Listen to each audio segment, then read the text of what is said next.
Boa tarde, eu queria agradecer mais a presença de todos aqui, né? E começar a aula de hoje, eu peço já desculpas antecipadamente, né? Que fiquei o dia inteiro em reunião, então minha voz está um pouco rouca, mas vamos seguir mesmo assim. Então, seguindo a aula passada, né? Como eu estava falando, a gente mostrou uma aplicação com microserviços e hoje eu gostaria de discutir um pouquinho mais de detalhes o que são esses microserviços e como que isso assim, impacta na sua empresa, né? Como é que isso impacta. Então, a ideia é discutir, né, o que são microserviços, né? Algumas vantagens e desvantagens, né, dessa arquitetura, nem tudo são flores, dificuldades, né? Um exemplo e mostrar alguns links úteis, né? Então, na verdade, né, a gente vem falando sobre essa questão, né, de divisão, né, em serviços, e isso vem tendo na literatura, né, e realmente literatura, né, estou falando de pesquisa, né, já desde o começo dos anos 2000, a gente fala de containerização, descoberta de serviços, né, monitoramento, orquestração de containers, né, e até chegar ao ponto que hoje a gente chega como serviços, né, como a gente fala hoje em dia. Só que ao mesmo tempo que os microserviços evoluíram, né, veio essa arquitetura de microserviços, né, tem um livro do Martin Fowler muito interessante falando sobre isso, que eu acho que é muito importante para quem for trabalhar com desenvolvimento de software pensar nisso, né, e é cada vez mais importante, né, eu estava vendo hoje um canal de um professor da USP, que ele fala sobre engenharia de software, né, acho muito legal o canal dele, eu vou até referenciar, né, e ele fala uma coisa que é super verdade, né? E é um dos motivos, por exemplo, de eu ter dado programação avançada. Quanto mais tempo a gente passa a fazer no mundo da pesquisa, menos tempo a gente passa programando. É claro que a gente programa dentro do universo de pesquisa, né? Eu, como pesquisador, até programo, mas acabo que eu não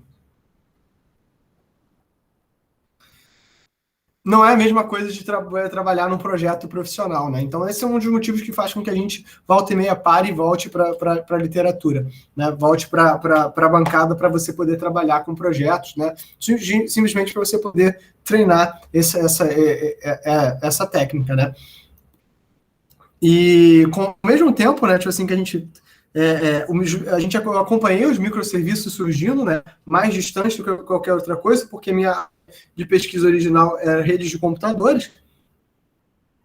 E aí o que me surgiu? Me surgiu justamente, né, tipo assim, ao mesmo tempo que surgia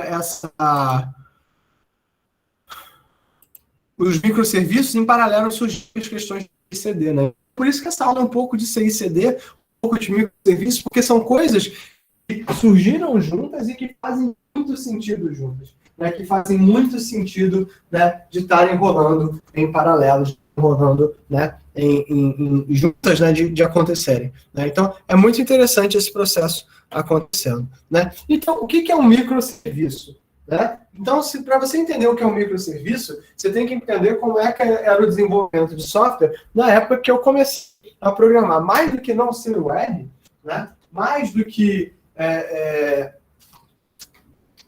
não ser tipo distribuído, né, ou não ser mobile, é o que a gente chama de monolítico. O que é ser um software monolítico, né? O que significa ser uma aplicação monolítica? Uma aplicação monolítica, né, vai ser uma aplicação onde todas as funcionalidades, todo o seu código, toda a sua faz parte de um único conjunto, né, de processos, né? Mesmo que não rode na mesma máquina, né? Mas na verdade você escala uma aplicação monolítica replicando o processo como um todo, né? Você não escala uma aplicação monolítica, né, com pedaços dessa aplicação. Você tem que reproduzir sempre a aplicação como um todo. Então, a aplicação que a gente diz que ela não é desacoplada. Ela é uma aplicação que ela só funciona como um único conjunto. Por mais que tenha partes diferentes, tipo front-end, back-end, banco de dados, né?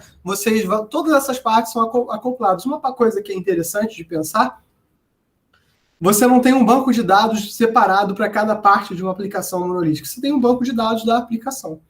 Por outro lado, os microserviços, né, o Martin Fowler, né, que é um dos criadores desse conceito, vou até colocar depois a página dele lá no Classroom para vocês, né? O Martin Fowler, ele coloca para a gente, né, que é muito difícil você caracterizar um microserviço. Então, você acaba caracterizando um microserviço pelo que ele faz.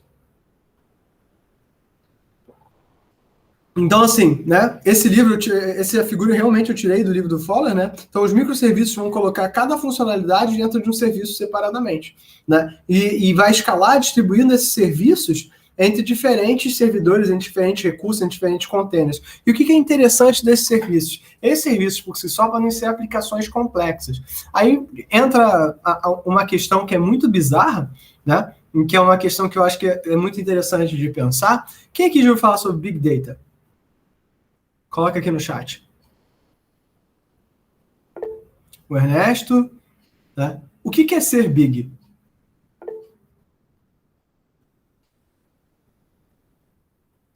É grande ter muitos dados.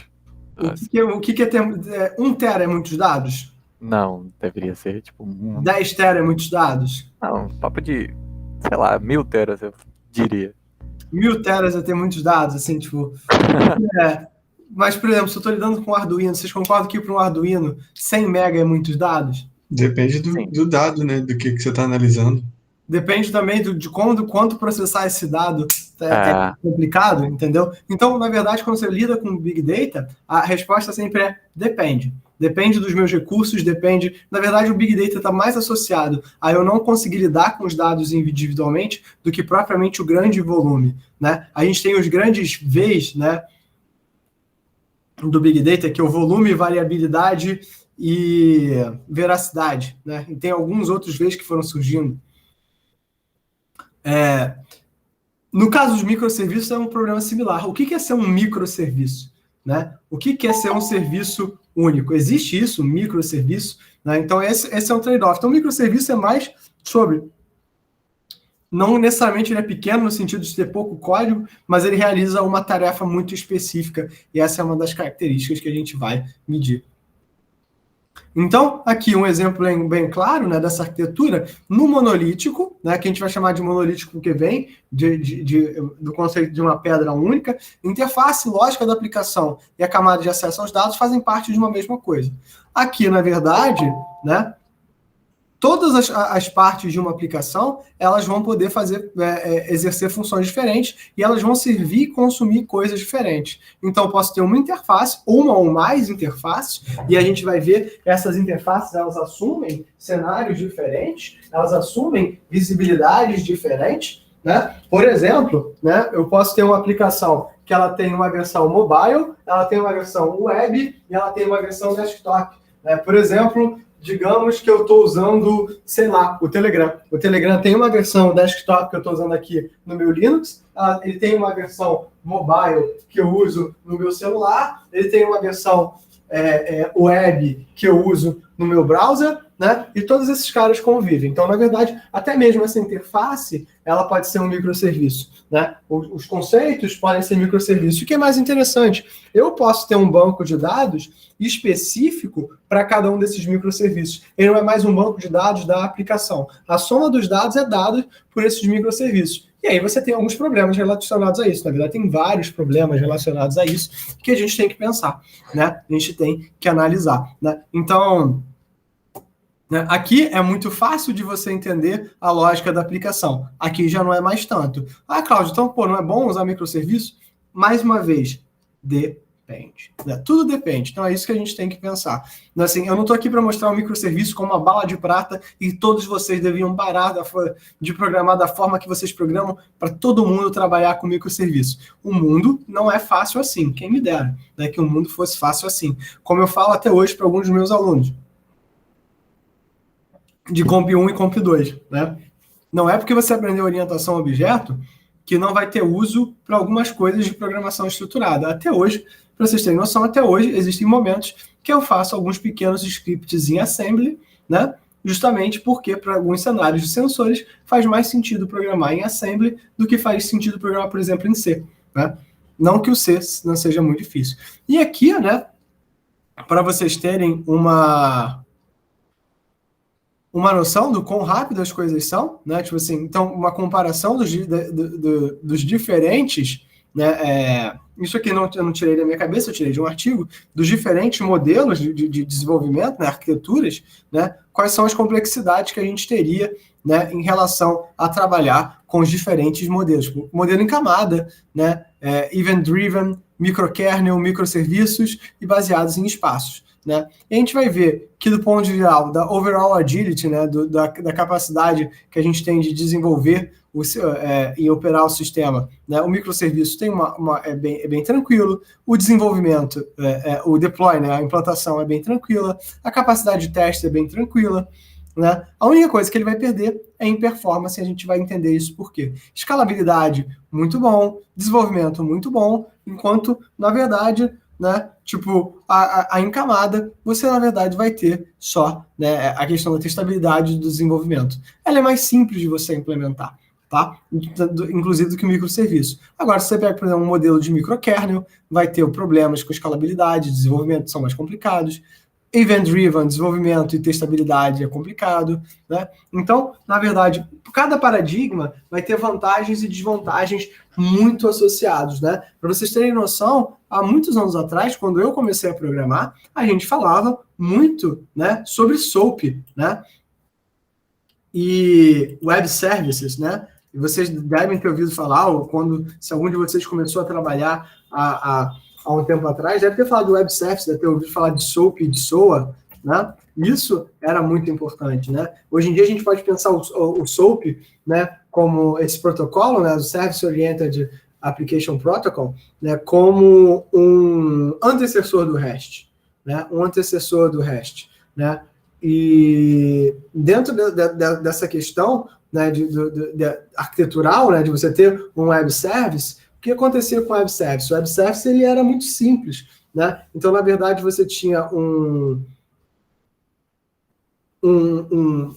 elemento, né, um servidor de troca de mensagens mais complicado no meio do caminho, né, e onde a aplicação era muito simples, mas a troca de mensagens tinha uma lógica muito complexa, né, e chamado de ESB, que se eu não me engano, não sei lá o que, Experimental Service Bus, mas não tenho certeza sobre isso, né, eu deveria voltar na literatura, faz muito tempo que eu não leio, e esse cara era muito complexo, esse ESB, né? Isso era realmente muito complicado. E aí, tipo assim, você tinha o que a gente chama de middleware, né? Que era um software que ficava no meio do caminho, e esse middleware que ficava no meio do caminho era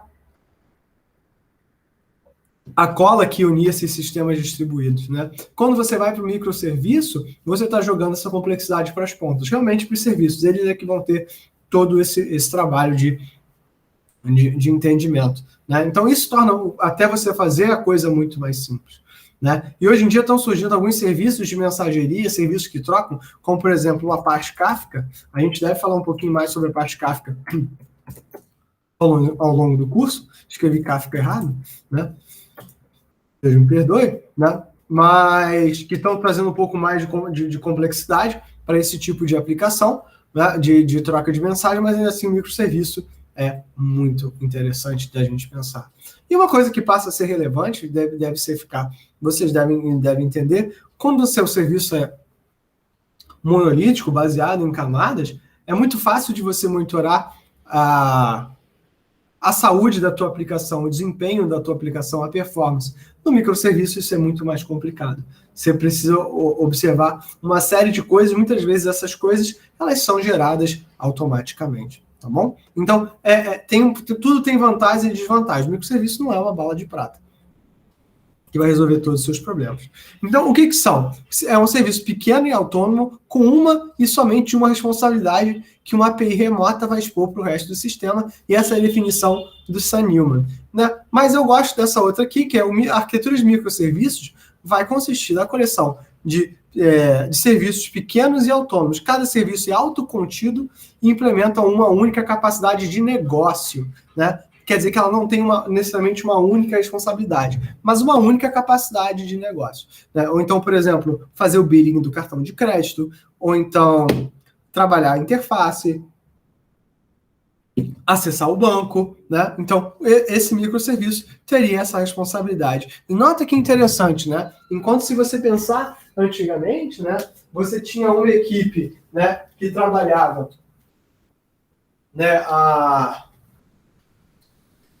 sei lá, que trabalhava com interface, uma galera que era a galera do back-end e uma galera que era a galera do banco de dados, né, os DBAs. Né? Quando você pensa num projeto de microserviços, né, numa aplicação de microserviços, o que na verdade você está gerando é um conjunto de pequenas aplicações onde você vai ter equipes associadas a essas pequenas aplicações. Então você consegue hoje ter uma aplicação, né, onde, na verdade, cada uma dessas regras de negócio, cada uma dessas capacidades de negócio, dessas responsabilidades que o microserviço pode ter uma equipe dedicada a ela. Ah, Cláudio, e isso é saudável?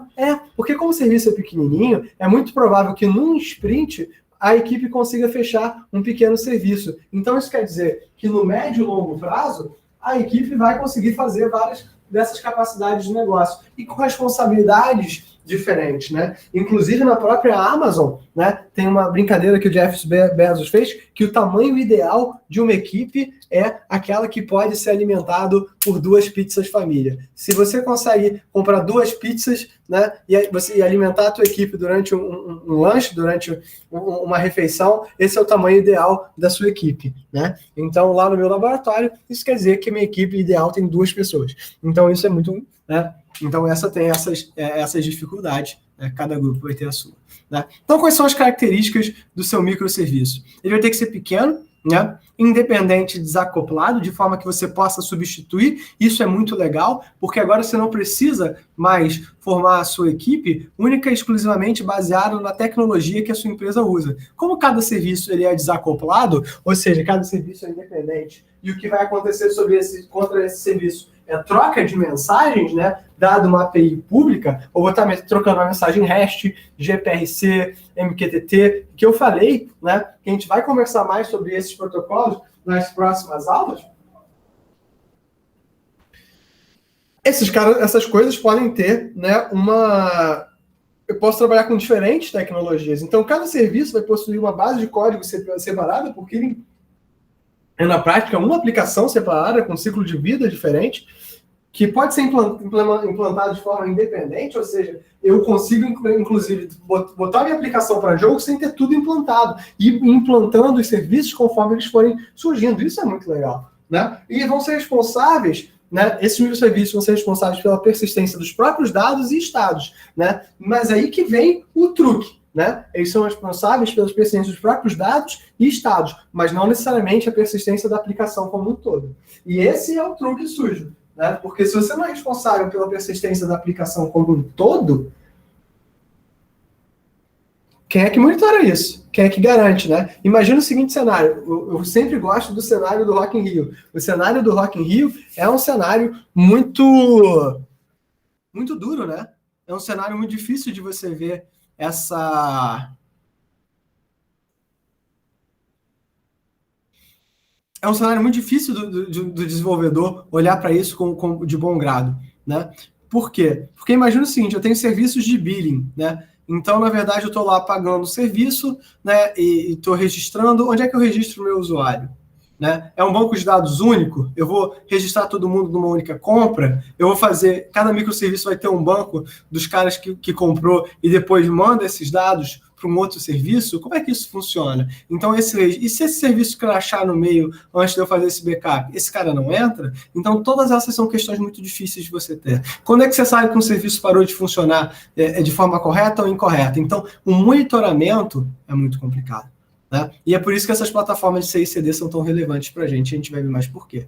Então, essa API tem que ser muito bem definida, uma vez que a base de código é interna, que a única interface de entrada e saída de dados é através de uma API, né? E, portanto, eu não vou precisar compartilhar a mesma tecnologia para todos os serviços. É claro que dentro da sua empresa, você vai buscar uma coisa mais ou menos... Como é que eu vou dizer? Mais ou menos... consistente. Mas dentro, por exemplo, de cada equipe, as equipes vão poder ver as coisas de forma diferente. Isso é muito interessante, isso é muito bacana. Né? Então, não precisar compartilhar a mesma tecnologia tem as suas vantagens. E é claro que você pode contratar empresas diferentes para fazer microserviços diferentes dentro da tua aplicação. Isso também é muito legal. Então, olha só, por exemplo, né, aqui tem uma aplicação, né, um exemplo de aplicação, onde eu tenho uma aplicação cliente, que é um mobile app, ou uma Single Page Application, uma SPA. A gente pode aprender a fazer uma Single Page Application, não tem problema, posso mostrar isso para vocês, tirar um dia para fazer uma SPA com vocês. Um gateway, uma API de gateway que se comunica com cada um desses microserviços separados. Um microserviço que é um container, cada um desses caras containerizados. Por que containerizados? Precisava ser containerizados? Não, mas é para onde a gente está indo.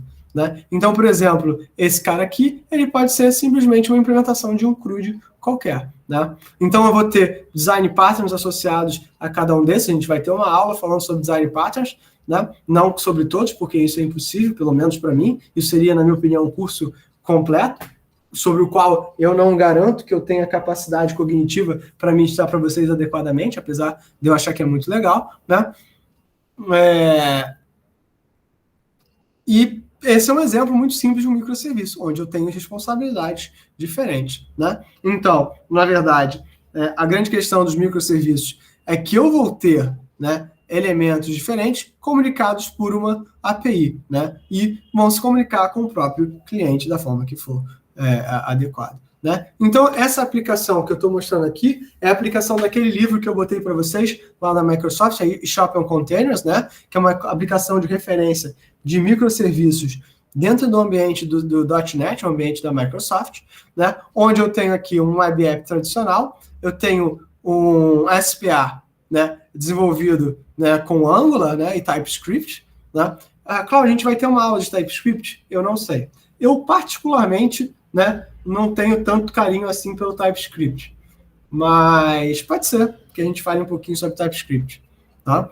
Então, aqui a plataforma mobile foi feita no Xamarin, né? E por incrível que pareça, o Xamarin é a plataforma da Microsoft para gerar aplicações Android. Eu não sei se algum de vocês já utilizou, eu nunca utilizei, então não sei nem dizer se é bom, se não é bom, tá?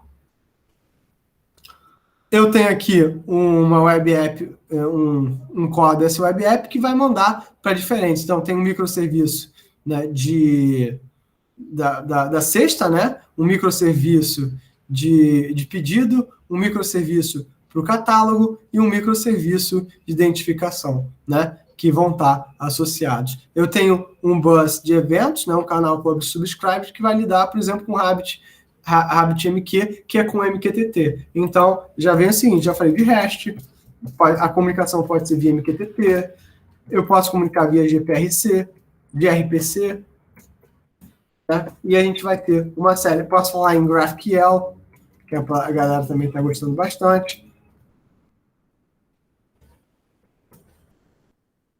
E troca isso tudo em JSON, tem essa vantagem. Tá? Então, né, e trocar isso para uma nuvem qualquer. Então, essa aplicação da Shop on Containers, mesmo que vocês não saibam C#, ela é muito legal de vocês irem dar uma olhada no repositório delas, é um repositório público, é só colocar aí Shop on Containers no Google e vocês vão ver o repositório e lerem como funciona esse negócio. Eu acho que é muito bacana, tá bom? Então aqui, né, essa arquitetura, ela pode ser poliglota, no sentido que eu posso ter microserviços com ASP.NET, isso aqui ser um CRUD, eu tenho um ASP.NET fazendo Domain Driven Design, né, ligando com uma base SQL, um ASP.NET com Mongo, um Node com MySQL, né, um ASP.NET com um cache Redis, um NetCore usando Postgres, um Java com Oracle. Então, assim, independente do que eu estou usando, né? Ou seja, a minha equipe não precisa ser necessariamente estar usando a mesma aplicação, usando o mesmo conjunto de ferramentas de desenvolvimento, contanto que ele se comunique nesse formato padrão. E o que isso quer dizer? O que isso dá para a gente de interessante? Quer dizer que eu posso contratar equipes diferentes, inclusive de lugares diferentes. Então, se eu tenho uma equipe de banco de dados maravilhosa, eu posso contratar uma equipe de banco de dados. Né? Isso também, né, vai incentivar iniciativas de freelancing. Né? O freelancing é uma das coisas que eu gosto bastante. Né? Então, eu falo sempre para vocês sobre esse tipo de coisa. Né? E aí, tipo, buscar coisas, por exemplo, aqui um container ligado com cálculo, um container ligado, né, com real-time concerns, um container fazendo um CRUD. Então, eu tenho, né, diferentes probabilidades. O que não pode mudar? Gente, o que aqui, disso tudo que eu falei, o que vocês acham que é central e não pode ser modificado?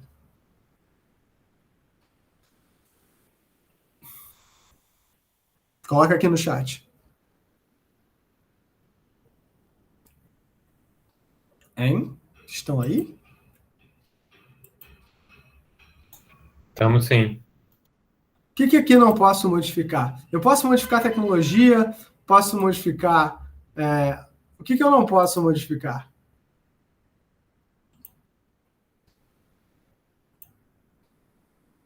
A estrutura do container tanto faz. Nem precisa nem ter container.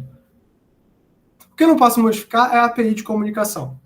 Eu não posso mudar o formato como que as coisas se comunicam. Senão, eu perco justamente a interação entre esses diferentes serviços. Então, a comunicação aqui passa a ser um dos fatores mais importantes na tua aplicação quando eu lido com microserviço, tá?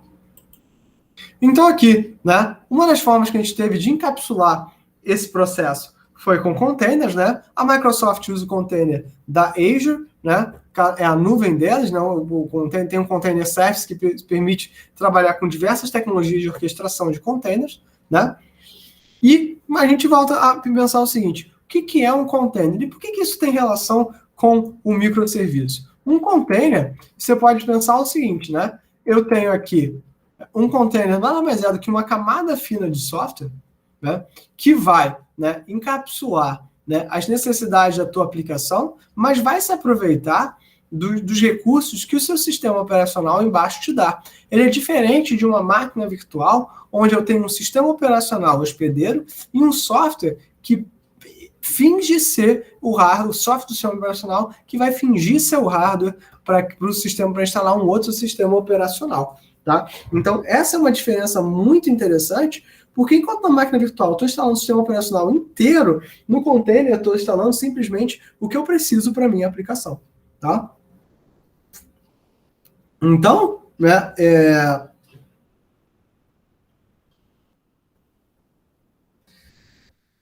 isso faz com que vocês tenham, tipo assim, vários sistemas operacionais estão utilizando essa questão de containers, né? A gente, como eu falei para vocês, o WSL para Linux, o Linux Windows Subsystem, ele nada mais é do que um container.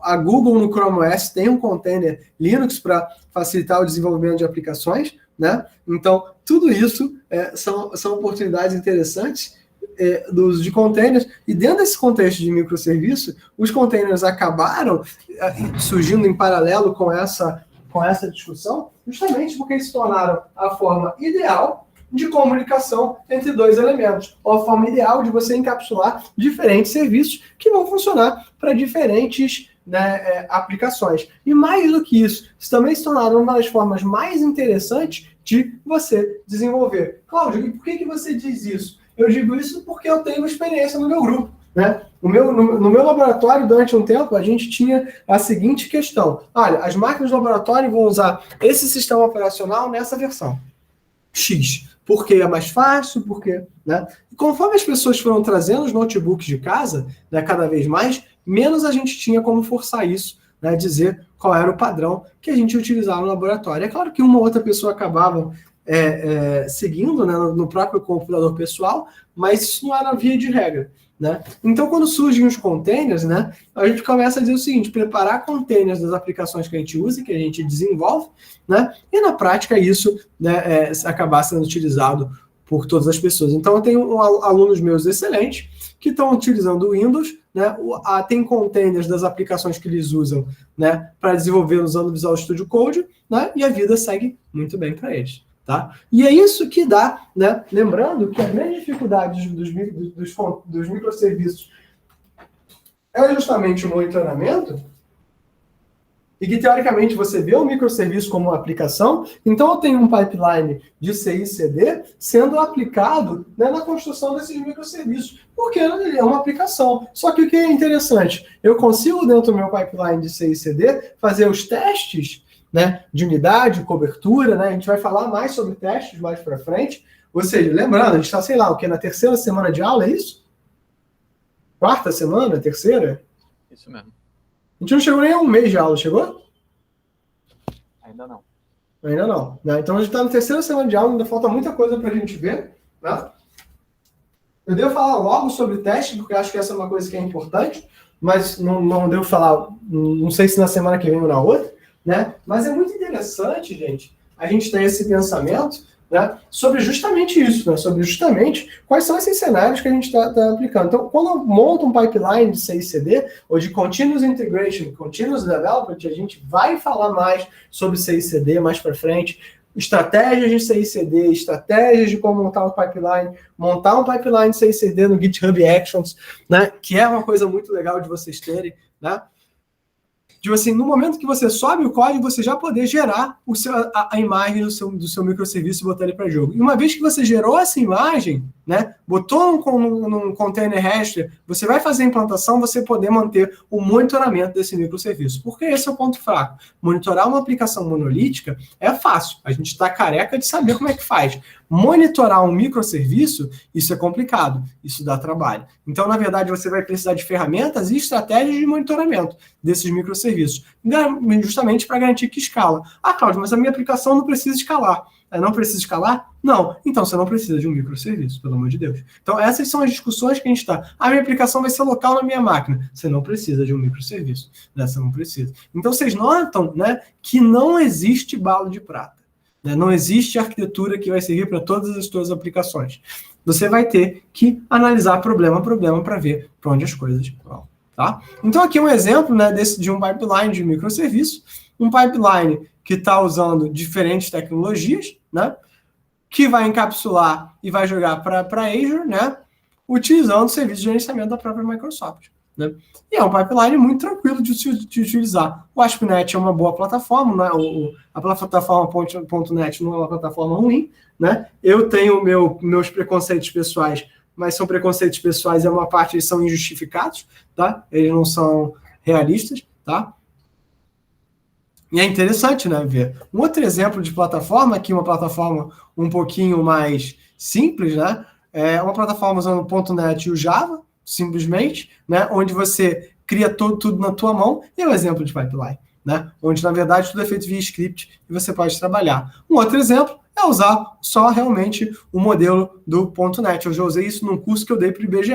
A galera do IBGE estava usando C#, estava usando a plataforma da Azure DevOps, e aí você subia o código para um servidor Git dentro de uma nuvem Azure, e ele já fazia todo o processo de deploy e já dava para você o container através do Octopus. Né? Um outro problema, caso vocês queiram ter uma coisa mais próxima, isso é o que eu faço com uma galera da saúde, né? Desenvolvimento, esse toolchain aqui em Java a gente desenvolve em Python, mas você tem um toolchain que usa o Jenkins e o Gradle e opera numa nuvem Elastic. Né? Então, esse é um outro exemplo de aplicação, onde o build, o deploy e a operação estão trabalhando. Então, aqui é que eu vou fazer o monitoramento, dentro dessa parte aqui. O deploy, eu, por exemplo, pessoalmente, no meu laboratório, não uso o Jenkins, eu uso o GitLab e é suficiente para mim, né? Resolve meus problemas.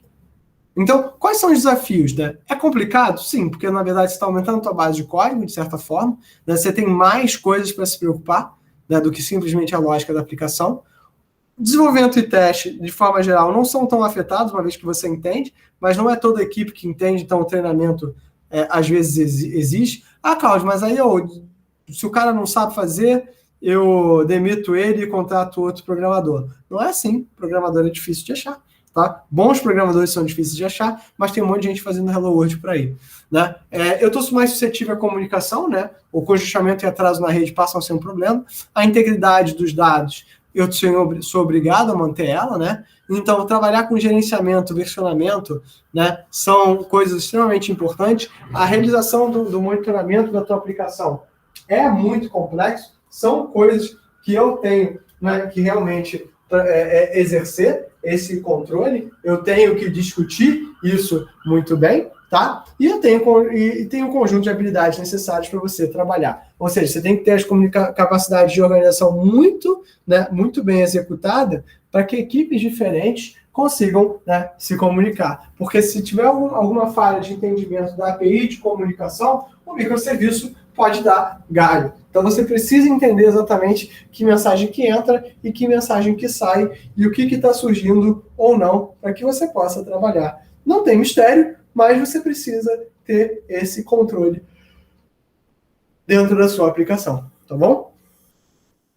Então, aqui, né, o Docker, ele acaba surgindo como a opção principal de containerização dentro desse cenário, é o cara que a gente mais tem utilizado. Tem o Pod, os pods do Podman, tem uma série de outras aplicações. Isso não é, assim, uma obrigação única, né? Mas ele acaba sendo justamente essa ferramenta super útil, né? Onde você pode construir a tua aplicação, né? Envelopar só o que precisa para a aplicação funcionar, confiando no sistema operacional embaixo. O Docker, ele funciona embaixo de uma camada fina desenvolvida pelo Alpine Linux, que é uma distribuição Linux super enxuta, né? Então, na verdade, isso vai permitir que esse engine do Docker, ele rode em qualquer lugar. Tá? Então, é muito legal, você tem para qualquer plataforma, né? Então, acaba que, se você usar essa tupla do Docker com o Visual Studio Code, você acaba tendo uma visão muito legal do que quer que vocês venham fazer, né? Então, a ideia do Docker é justamente que, ao invés de eu utilizar, né, tudo do sistema operacional, eu seja obrigado a reinstalar o sistema operacional como era uma máquina virtual, eu possa me concentrar simplesmente no núcleo da aplicação. Então, isso torna isso tudo muito diferente, porque esses arquivos de suporte e configuração, né, por exemplo, que a gente conversou, e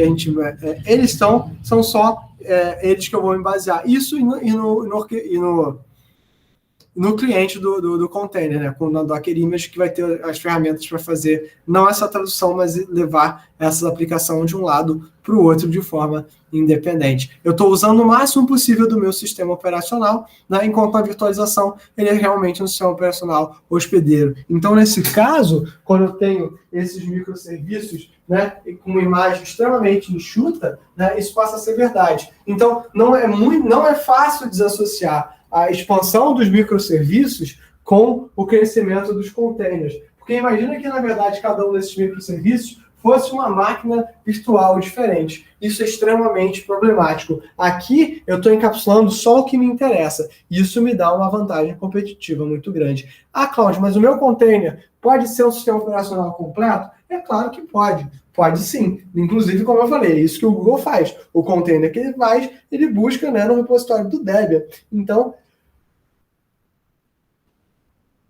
as máquinas, né, dos Chromebooks, eles acabam, né, rodando esse tipo de tecnologia porque foi uma escolha, né, de implementação.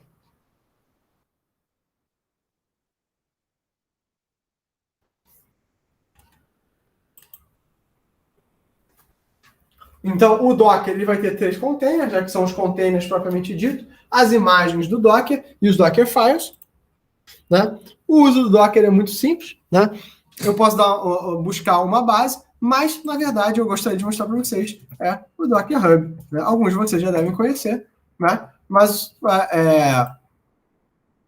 pode ser que não conheçam, né?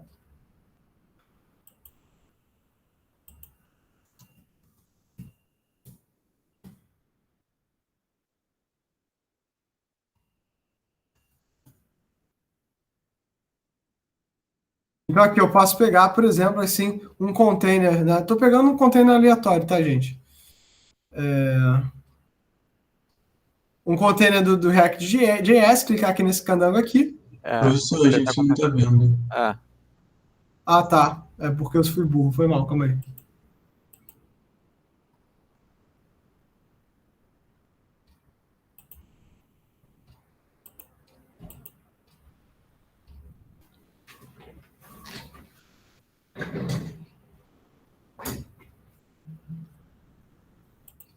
E onde eu posso dar aqui um Docker Pool.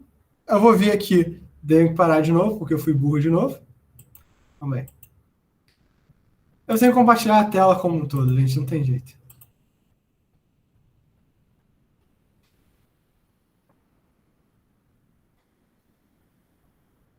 Então, copiei aqui, tem aqui esse Docker Pool, né? Estou pegando esse com React. Eu vou vir aqui, vou dar um paste, provavelmente pode ser que peça um sudo, né? No caso aqui não pediu. Vai baixar essa máquina virtual, vai baixar esse container para mim. E isso é muito útil, né? Porque você permite, porque o que tiver dentro desse meu container aqui, enquanto ele baixa, vamos navegar aqui durante uns outros containers qualquer, sei lá, Aquele ali que você pegou é de React, né, professor? Isso. Vamos ver se tem uma coisa do Next.js aqui. Tem uns que tem os containers verified, por exemplo, aqui. O Ubuntu. Aqui tem uma imagem oficial do Ubuntu que você pode baixar como um container, né? Você tem essa imagem, por exemplo, do Puppet que você pode baixar, do Ubuntu com Postgres, Ubuntu com Prometheus, com MySQL, servidores prontos você pode baixar e botar Grafana para fazer o monitoramento, né? Tem aplicações muito prontas, né? Sei lá, você tem um container, por exemplo, um container do próprio GitLab.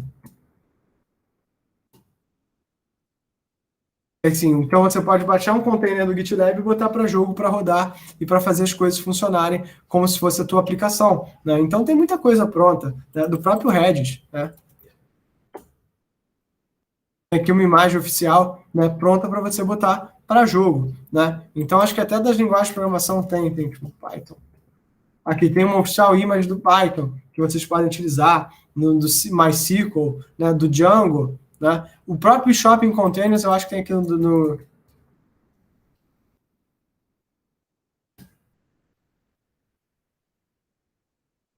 .NET Core, você consegue vir aqui e transportar ele para jogo, né? E botar esses elementos em imagem, né? Então, né, é muito legal você poder ter um ambiente, e se todo mundo está usando o mesmo container, né? Se todo mundo está usando o mesmo container, isso passa a ser muito relevante. Cláudio, por que isso passa a ser muito relevante? Passa a ser muito relevante porque isso homogeneiza, né, o ambiente de desenvolvimento. Cláudio, como é que isso homogeneiza? Vocês estão vendo aqui que eu estou baixando o container. Se eu abrir aqui a máquina, o meu...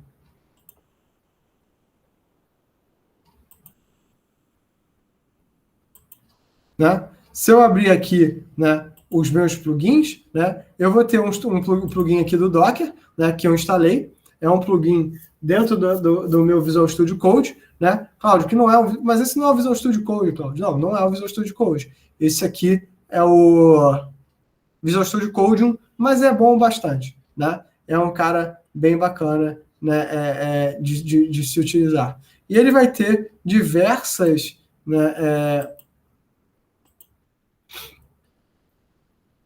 visões, né, interessantes, né? Então eu tenho aqui, né, vários elementos prontos para estar utilizando aqui dentro do meu, várias extensões que eu posso estar utilizando. Inclusive um de vocês me recomendou uma extensão que eu esqueci, né? Eu aqui tenho poucas extensões instaladas. Eu tenho a do Python, Markdown para JavaScript do ESLint, né? Essa do Docker e um Better Docker que é para escrever melhor a sintaxe dos meus elementos, tá? Dos meus scripts de AML, tá? Então é legal, né, eu poder estar trabalhando com diferentes aplicações. Então, por exemplo, se eu for, por exemplo, aqui, Open Folder, e abrir aula 1, okay. Tá, vocês estão vendo aqui o símbolo do Docker. Eu tenho várias imagens instaladas, aqui a imagem do Statflow.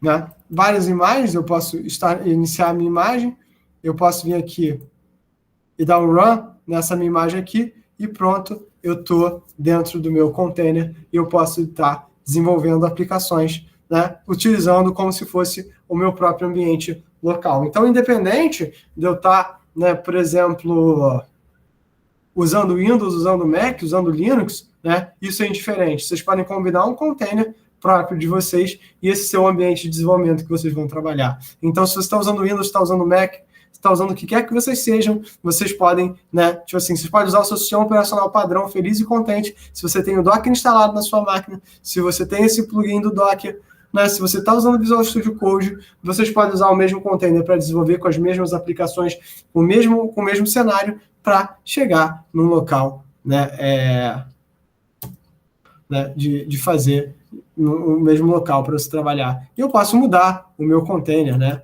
Faz alguns meses eu posso vir aqui e dar um run nesse meu container, né?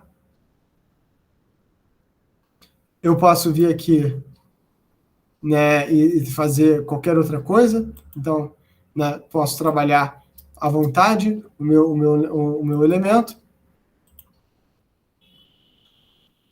E é bem tranquilo. Aqui eu posso estar rodando aqui o Python, vendo ele de forma interativa. Aqui eu posso estar abrindo mais de um container simultaneamente, né?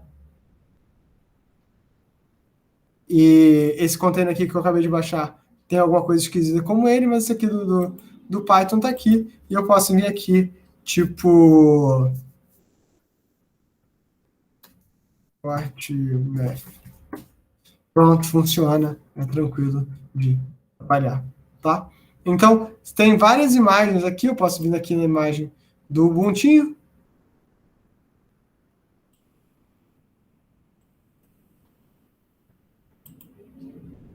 Pronto, tá aqui a imagem do Ubuntu. E eu posso vir aqui, dar, sei lá, tipo... Também, sudo apt get install yes.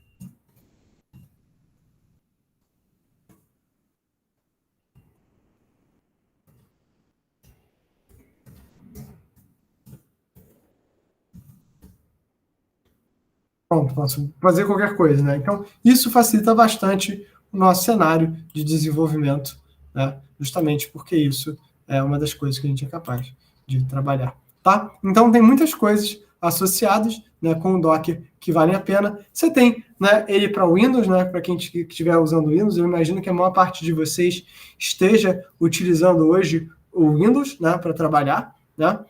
E não tem problema com isso. Eu não gosto, mas não tem problema com isso. Pode usar Mac, pode usar o Linux, pode usar o Windows. A ideia é que você possa fazer, né? Então, o que eu recomendo hoje para vocês fazerem, né? O que eu recomendo hoje para que vocês pensem, né? Eu vou passar para vocês alguns links para vocês lerem do material do próprio Martin Fowler, né?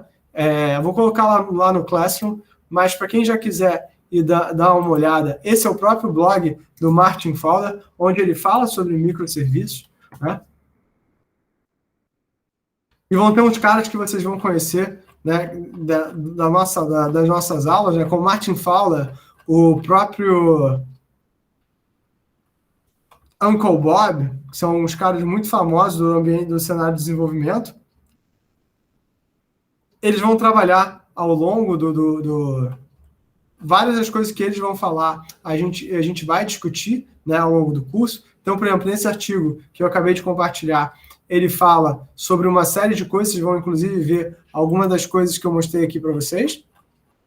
Então, aqui, esse é o artigo, essa página dele é o martinfowler.com. Então, ele aqui falando sobre microserviços, esse artigo é relativamente antigo. Olha só as figuras que foram tiradas, né? Estão aqui, né? Então, ele fala dessa componentização via serviços, né? Dessa questão dos web services, né? E de como as equipes são desassociadas. Então, ele fala aqui justamente dessa questão que a gente comentou sobre que dentro dos cenários, né, das empresas monolíticas, você dividia as equipes por especialidade, mas numa equipe, né, num ambiente de microserviços, você pode criar times que são, né, extremamente, né, associados a um requisito do teu negócio, né, e que são times que vêm de backgrounds diferentes, né. Então, a gente está falando de produtos e não de projetos, né. Ele fala dos endpoints inteligentes, ou seja, os seus serviços serem inteligentes, mas você ter dumb pipes, ou seja, que na verdade essa troca de mensagens, esse núcleo da rede, ele não interfere no conteúdo da tua aplicação, ele é burro, né, justamente porque a complexidade está nas pontas. Ou seja, você tem o que a gente chama de governança descentralizada, justamente porque, né, cada microserviço está cuidando dos seus próprios dados, da sua própria aplicação, e ao mesmo tempo você tem essa gerência de dados descentralizada.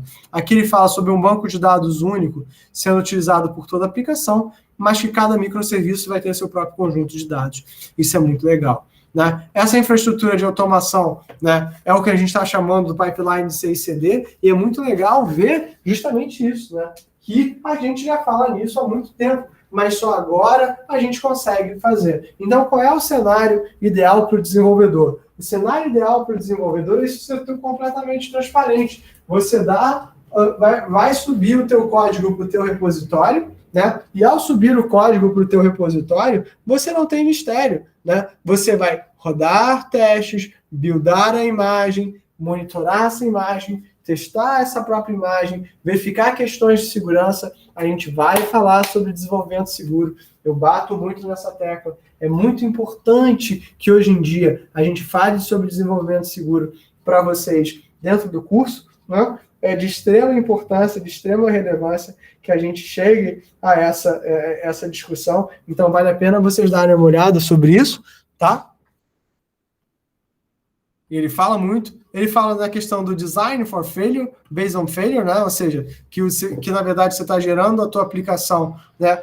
Buscando, né, que se um microserviço falhar, você consiga, né, se resolver. Então, eu vou colocar um vídeo para vocês assistirem da galera do Netflix falando sobre como isso funciona, e você nem precisa ir muito longe. A galera da própria B2W trabalha bastante pensando que é uma empresa relativamente nacional, né, que trabalha com os e-commerces aqui do Brasil, ela trabalha pensando em microserviços, tá?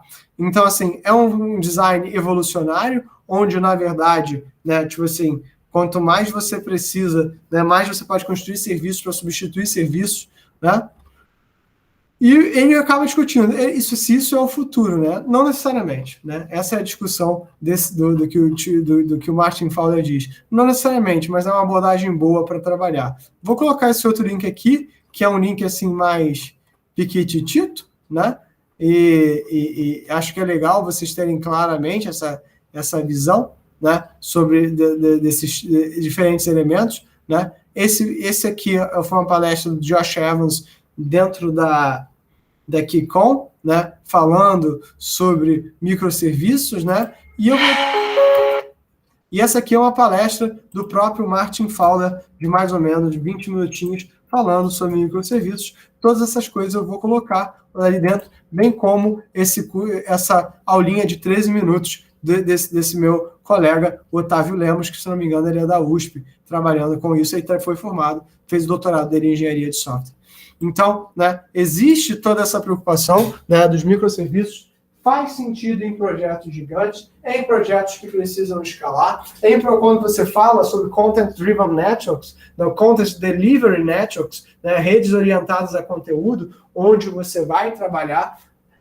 Como eu mostrei na aula passada, construir um microserviço não é nada complicado, mas você tem que estar atento a que tipo, né, de mensagem você vai trocar. O que eu troquei na aula passada? Eu escolhi usar REST. Cláudio, e por que você escolheu usar REST na aula passada? Porque, na verdade, eu queria realmente uma arquitetura cliente-servidor. Então, o que a gente vai discutir na nossa próxima aula de teoria são os diferentes modelos de arquitetura de troca de mensagens. Publish, Subscribe, cliente-servidor, Event-Driven, né? Como essas coisas mudam e quais são as aplicações que são mais adequadas para eles, né? Se eu uso gRPC, o que na verdade eu estou querendo dizer? Se eu estou usando MQTT, o que eu estou querendo dizer? E como é que eu implemento esse tipo de coisa? Como é que eu faço esse tipo de coisa funcionar para mim dentro da minha aplicação, né? Só para vocês terem noção também, antes de eu passar para uma parte um pouco mais, né, de negócios, né? Aqui está o Apache Kafka, né? Que é o sistema de mensageria, né? Plataforma realmente desenvolvida pela Apache, né? Para como uma plataforma unificada de troca de mensagens, fazer tratamento de dados. O RabbitMQTT, a mesma coisa, né? Está aqui também. Então vale a pena, né, vocês entenderem esse elemento. É usado, o pessoal fala em relação a streaming, mas é legal vocês terem uma noção disso como elemento, né? Cláudio, eu preciso para fazer microserviço, eu preciso do Apache Kafka rodando? Não, você não precisa, né? Você pode construir o seu próprio microserviço. Nada dessas coisas que eu estou falando para vocês, elas são obrigatórias, ou elas fazem sentido para todos os casos. Mas se alguém disser para você que faz sentido algo faz sentido em todos os casos, essa pessoa está mentindo. Não faz sentido. Tem coisas que você vai preferir abordagens diferentes. É claro, por exemplo, como eu brinco com vocês, né? Até em software sério, em algumas situações você vai preferir, né, usar tecnologias e elementos diferentes. Então, nada aqui em computação funciona 100% dessa forma, né, de você ter que realizar as coisas, né? Nada funciona de forma que você realmente, né, possa aprender uma coisa e ficar com segurança que para sempre vai ser o melhor caso. Em verdade, isso não é. Mas, às vezes, a gente tem casos bons o bastante, né? Casos que são úteis para a gente trabalhar, e os microserviços são um deles, né? Só o fato de você poder, né, dividir a tua organização sobre os pontos que você quer trabalhar e não necessariamente sobre as tecnologias, isso é um ganho, né? Inclusive, teve um estudo, né, recente que dizia o seguinte, né, que se você divide a tua empresa em responsabilidades e não em tecnologias, é muito mais fácil que o software que você está produzindo reflita arquiteturalmente esse comportamento da tua empresa. Isso reforça algo que já era dito de forma empírica há muitos anos atrás, né, de que, na verdade, o software nada mais é do que uma expressão, uma forma de expressar aquilo que o programador está pensando e como ele está se organizando. Então, na verdade, quando você vai e joga isso para dentro desses serviços, né, você vê isso de forma muito clara, né? É muito interessante, seria um desafio muito legal, né? E é uma coisa que eu sempre quis fazer, mas eu sempre tive pena das minhas turmas, é pensar um projeto bastante grande, né, onde cada grupo seria responsável por um microcontainer, por um microserviço, né, containerizado, que trocaria mensagens entre si, né, e a aplicação, no final das contas, tinha que funcionar. E se não funcionasse, né, a nota seria da turma que não conseguiu se organizar dessa forma, mas eu sempre achei isso extremamente cruel, né, de fazer, justamente porque vocês têm muita pressão em cima de vocês, mas o mundo real funciona assim. Vocês têm equipes diferentes, trabalhando coisas diferentes, que têm acordos entre si, que são clientes, e que entre si, e que vão estar, né, fazendo esse tipo de coisa. Tá bom? Então, eu acho que é um assunto muito legal essa questão dos microserviços. Eles mostram uma forma muito diferente de pensar, de trocar dados, de trocar, né, mensagens. As tecnologias hoje são muito mais fáceis de fazer esse tipo de coisa, né? E tem muita coisa que vocês podem ler, que vocês podem aproveitar, que deve ser muito divertido para vocês, né? Sobre os microserviços, dúvidas, traumas ou desilusões, coisas que vocês queiram perguntar?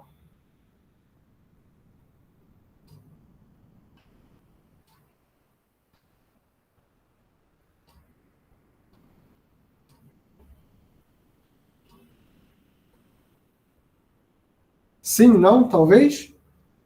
Dou-lhe uma, dou-lhe duas, dou-lhe três.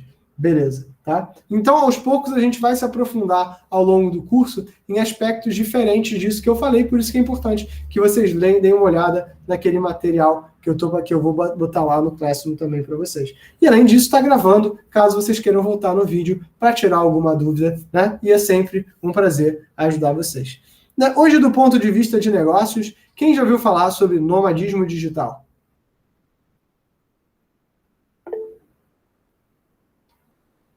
Tá na moda, né, professor? Hã? Tá na moda aí, né? Tá na moda. Virou onda, né?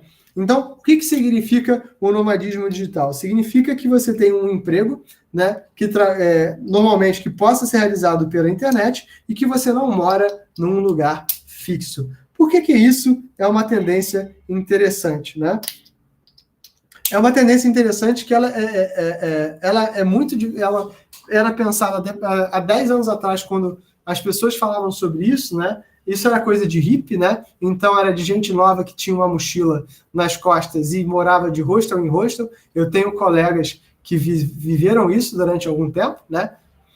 Eu tive alunos também de outras universidades que eu participei, né, que viveram isso durante algum tempo. Acho que da UFRJ eu só tive um aluno que fez isso, né, que eu conheci, que era muito legal. O garoto foi ser desenvolvedor freelancer para morar na Austrália, que era um sonho da vida dele.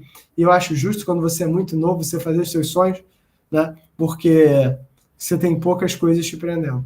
Mas bacana, tirando isso, né? Então, quando você fala hoje em nomadismo digital, né, eu não vim aqui dizer para vocês, vocês vão programar em Bali, vocês vão programar no Vietnã, né? Mas o que é interessante sobre o nomadismo digital é vocês observarem a tendência que a gente teve ao longo dessa última pandemia de que, né, as empresas, hoje em dia, elas não têm mais uma localização fixa, nem as empresas, nem os funcionários. Então, o mundo virou muito mais global. Vocês conseguem, hoje essa aula que a gente está dando aqui, né, ela está sendo remota, vocês estão na casa de vocês, no trabalho de vocês, onde quer que vocês estejam, eu estou aqui na minha casa dando aula, e, sinceramente, eu não sei se a minha aula seria muito melhor ou muito pior se eu estivesse dando ela presencialmente para vocês no fundão. Provavelmente eu acho que eu perderia os 2 monitores que eu estou vendo aqui na minha frente, isso talvez me atrapalhasse um pouco, mas eu também estaria vendo se vocês estão animados ou não, e não sei, né?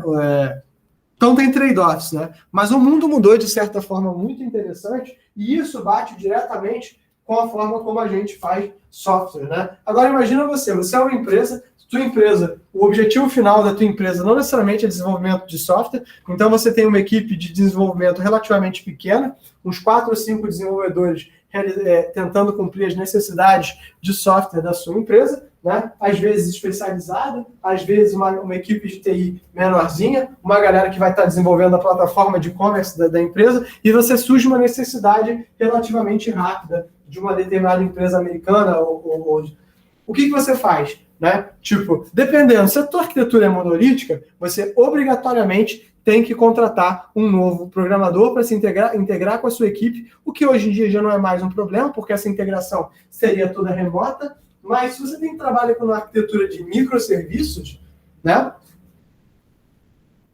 Ou se a tua plataforma é desenvolvida em microserviços, você pode contratar uma equipe, né, para trabalhar com microserviços. Mais do que interessante do que isso, se você tem uma arquitetura de microserviços, você pode contratar uma equipe, né, ou contratar uma galera trabalhando para o freelance para desenvolver um único microserviço na tecnologia mais adequada para aquele microserviço. Então, essa é uma vantagem adicional, né? E também é interessante do ponto de vista da empresa, porque a empresa, ao invés de contratar um cara que ela tem que treinar e trabalhar e integrar na cultura da empresa, ela pode contratar alguém que já é experiente, alguém que já, dado que essa pessoa exista, tá, galera? Né? Um cara já treinado para dar resultado em pouco tempo, né? E aí, né, que é interessante, né? Porque quando você para pensar do ponto de vista, o cara que é nômade digital, né? A grande questão do nomadismo, né, é justamente você mudar de um lugar para o outro e tudo, né? E você poder trabalhar de vários lugares, né? Mas o que permite que exista essa profissão é o desenvolvimento de trabalhos com a internet. Com a pandemia, as pessoas viram, cara, 95% dos trabalhos não precisam estar presencialmente. Tem claro que tem trabalhos que precisam. Trabalhos da área médica, construção civil, mas os trabalhos ditos de escritório, a maior parte deles não deixou de acontecer porque teve a pandemia. Você só mudou como esse trabalho era feito, né? É claro que, por exemplo, nesse exato momento eu estou dando aula para vocês de bermuda e camiseta em casa. Eu jamais faria isso do fundão, né? Jamais faria. Eu estaria de calça jeans, estaria de camisa social, né? Que eu brinco com a minha esposa que esse é meu uniforme. Eu vou para o fundão de calça jeans e camisa social, justamente para não ter que pensar em que roupa eu vou. Aqui em casa eu tô a cara da pandemia, né? Tô mondrongo, graças a Deus, eu tô com a câmera fechada, para vocês não terem esse desprazer de me ver nessa situação lamentável. Mas, né, a critério, como eu estou mostrando uma transparência, isso não é um problema. Mas, justamente como você teve essa reorganização do espaço social, do espaço, né, econômico e das atividades, surgem oportunidades para vocês, né? Se vocês pensam que vocês vão querer empreender não necessariamente vai significar para vocês abrir uma empresa, mas empreender pode significar para vocês fazer freelancing dentro das tecnologias, né, que fazem sentido para vocês. Tem alguns de vocês que não vão querer ter o overhead cognitivo de ficar, né, gerenciando o próprio negócio, mas vão querer, né, trabalhar com as coisas que gostam, com desenvolvimento, com escrita técnica, com revisão técnica, orientação de aluno, o que quer que seja, tudo isso, né, como freelancer. Né? E você saber que hoje as arquiteturas de software, elas permitem que vocês pensem isso dessa forma, que vocês planejem isso dessa forma, é interessante. eu queria mostrar para vocês, né, um cara em particular que Vinícius.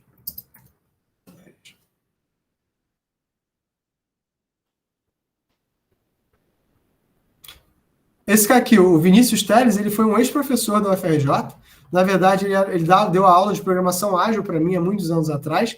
E ele e a esposa, ele tinha uma empresa de software, né?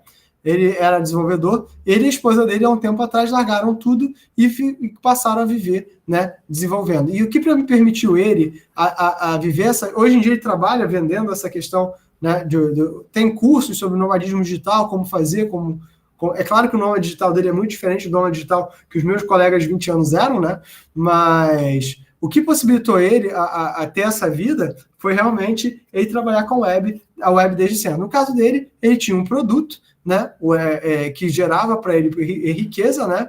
E o Warren Buffett, ele diz uma coisa que é muito interessante: se você não ganha dinheiro dormindo, você nunca vai poder se livrar do teu trabalho. Então você tem que buscar uma forma, né, de gerar o que a gente chama de renda passiva, né? E essa renda passiva, no caso do Vinícius, né, que esse cara foi justamente um produto, né? E aí que entra o que eu quero dizer para vocês, né? Os produtos que vocês vão construir dentro dessas aplicações web, eles podem ser para vocês o princípio de um negócio, de um princípio de uma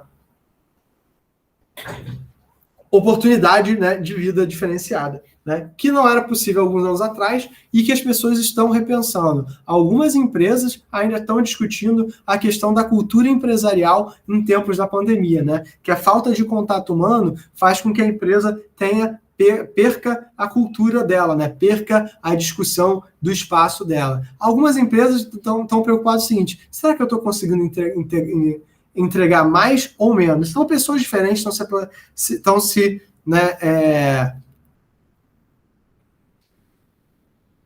adaptando a essa situação de forma diferente. Eu, particularmente, gostei bastante de trabalhar de casa. Tem algumas coisas que eu sinto falta do dia a dia do Fundão, né? Mas eu gostei bastante de trabalhar de casa. Eu ia para o Fundão 5 vezes na semana, todos os dias eu estava no Fundão, de bem cedo até bem tarde. Provavelmente eu devo mudar isso um pouco, né? Justamente o meu trabalho permite isso, meu trabalho não bate ponto, né?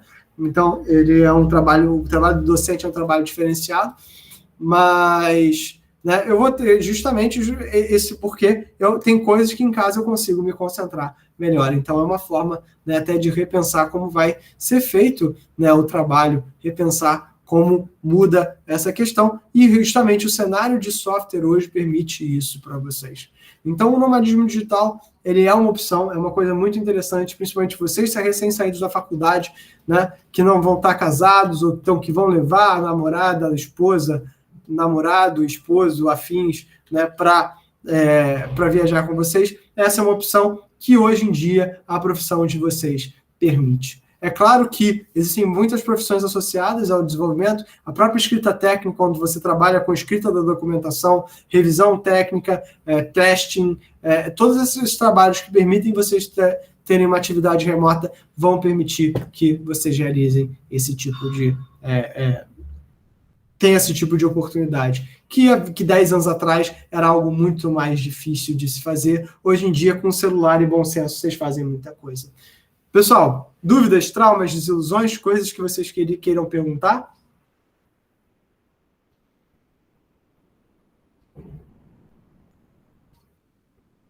Não? Então, pessoal, agradeço então a vocês pela presença, né? Falei hoje um pouco rápido, acho que dei uma corrida. Se vocês tiverem dúvidas, me mandem. Eu vou colocar todo esse material para vocês darem uma olhada, alguns vídeos para vocês acessarem. Já vou subir a aula hoje mesmo, né? Vou só terminar aqui de renderizar ela e já subo lá para o canal. Eu agradeço a vocês mais uma vez pela presença. Eu desejo a vocês um ótimo final de semana e eu vejo vocês na próxima segunda-feira. Na próxima segunda-feira, já uma aula mais prática, né? Uma aula realmente de codificação. Eu devo trazer algum framework pronto para a gente começar a trabalhar ou ampliar um pouco mais a discussão sobre desenvolvimento. Mas provavelmente eu devo trabalhar um pouquinho com vocês realmente com Next.js, fazer uma aplicaçãozinha um pouco mais robusta, tá bom? Então, gente, muito obrigado pela presença, muito obrigado aí pela atenção. Um ótimo final de semana para vocês e dúvidas, traumas ou desilusões vai ser sempre um prazer, tá bom? Vou parar aqui a gravação. Valeu, professor. Obrigado.